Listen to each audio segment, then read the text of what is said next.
hello යාලුවන ඉතින් කොහොමද ඔයාල බලන්න ඉතින් මොකක්ද මේ පෙන්වන්නේ කියලා මේ තියෙන්නේ කොහොමද බස් එක ටයර් රෝඩ් එක ගැලවිලා පාරෙන් මේ පැත්තට ඇවිල්ලා තියෙනවා ලොකු පිනකට තමයි බේරලා තින්නේ පේනවනේ ඔයාලට කොච්චර ලොකු පළමුවක්ද කියලා කියනවා කවුරුත් ඉතිරි වෙයිද කියලා හිතන්න ගොඩක් අමාරුයි හැම කෙනෙක්ම තමන්ගේ දහමට අනුව තමන්ගේ ආගමට අනුව ස්වභාවධර්මයට අනුව ජීවත් වෙන්න කාටවත් කරදරයක් කරන්න එපා දෙවි විසින් බේරපු ලොකු හාස්කමක් කියලා තමයි මට නම් හිතෙන්නේ මේක වෙලා තිබුණේ කුරුඳුවත්ත පහළගල් පාය අතර මෙතන තමයි මේ අනුතර වෙලා තිබුණේ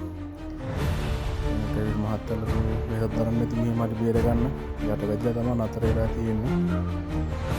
කොහොමරි කමන්නේ කාටවත් කරදරයක් වෙන්න එපා කිසිම කෙනෙක්ට සතෙක්ට මොනසෙක්ට